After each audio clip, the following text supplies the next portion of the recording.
اللہ اکبر اللہ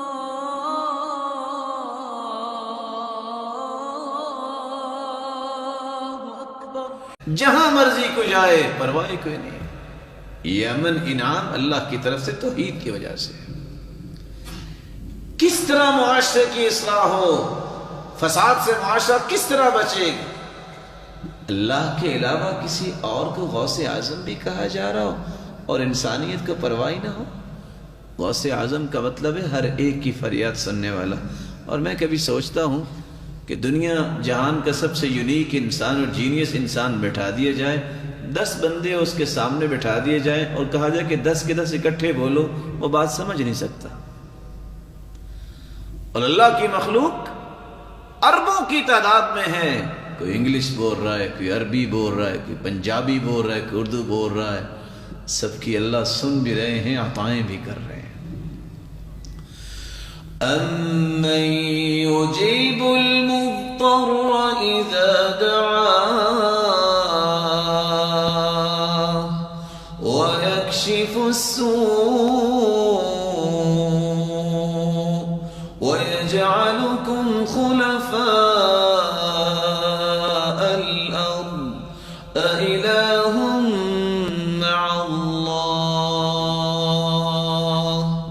کوئی ہے اللہ کے علاوہ بھی کسی کی فریاد کو سننے والا؟ لیکن میری بات کو سمجھنے کی کوشش کیجئے۔ میں اپنی بات کے 2 پہلو آپ کے سامنے رکھنا چاہتا ہوں۔ ایک، فساد اس لیے ہے معاشرے میں کہ اللہ کے علاوہ غوث اعظم اللہ کے نیک بندے کو، مخلوق کو کہا جا رہا ہے۔ دوسرا فساد اس وجہ سے بھی ہے کہ اگر کوئی ایسا کہہ رہا ہے اس کو گالی دینا اور اس کو کافر قرار دینا اور لڑائیاں شروع کر دینا، فساد اس وجہ سے بھی ہے۔ مسلمان کا موقف کیا ہونا چاہیے؟ اللہ کے علاوہ کوئی غوث اعظم نہیں۔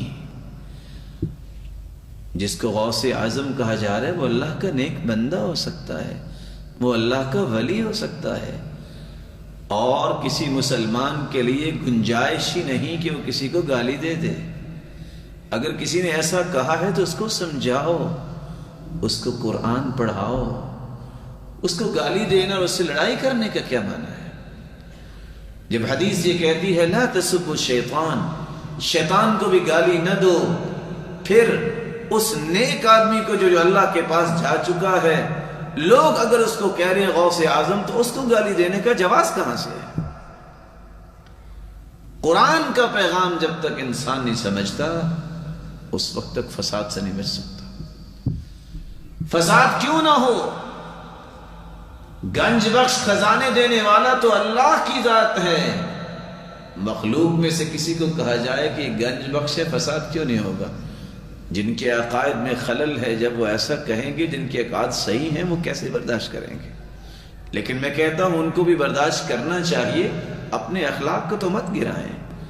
ان کا کام تو پہنچانا ہے اچھی بات، ان کا کام تو سمجھانا ہے۔ وَلِلَّهِ خَزَائِنُ السَّمَاوَاتِ وَالْأَرْضِ۔ زمین و آسمان کے خزانوں کا مالک تو اللہ ہے، تو اللہ ہی دے سکتا ہے۔ خزانے اللہ ہی دیتا ہے، محروم بھی اللہ ہی کرتا ہے۔ جس کو گنج بخش کہا جا رہا ہے وہ تو اللہ کا نیک بندہ تو ہو سکتا ہے، وہ اللہ کا ولی تو ہو سکتا ہے، لیکن رب نہیں ہو سکتا۔ اللہ رب العزت ہی امیروں کو نوازنے والے ہیں، وہی غریبوں کو نوازنے والے ہیں۔ غریب نواز اگر اللہ کی ذات کے علاوہ کسی کو کہا جائے گا، اللہ تعالیٰ کی توحید ربوبیت پہ اس طرح کے الفاظ بولے جائیں گے تو فساد ہوگا۔ یا ایھا الناس انتم الفقراء الی اللہ واللہ هو الغنی الحمید۔ لوگو اللہ کی ذات غنی ہے، باقی سب تم قلاش ہو، تم فقیر ہو اللہ کی ذات کے سامنے۔ وہی امیروں کو دیتا ہے، وہی غریبوں کو دیتا ہے۔ مشکل کشا اللہ کی ذات ہے، کسی کو مشکل کشا کہنا جائز نہیں.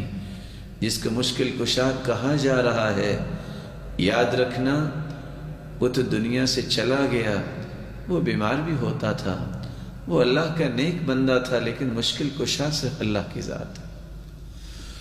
وَإِن يَمْسَسْكَ اللَّهُ بِضُرٍّ فَلَا كَاشِفَ لَهُ إِلَّا هُوَ.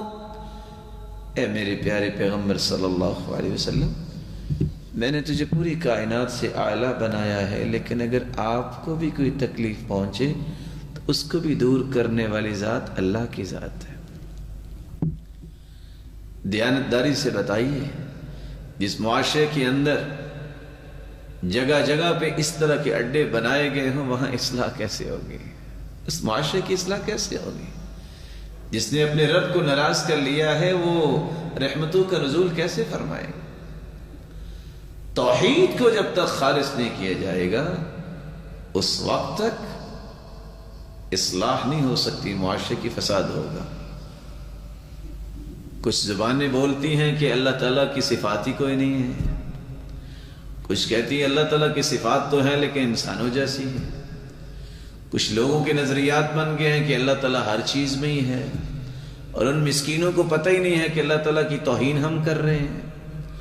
کچھ کہتے ہیں کہ اللہ تعالیٰ ہر چیز میں ہی آگے ہیں، اور قرآن مجید میں ایک نہیں 7 آیتیں اللہ نے نازل کی ہیں. الرحمن علی العرش استوى، اللہ کی ذات جو ہے وہ عرش پر مستوی ہے، اس کا علم اور قدرت کائنات کے ذرے ذرے میں ہے.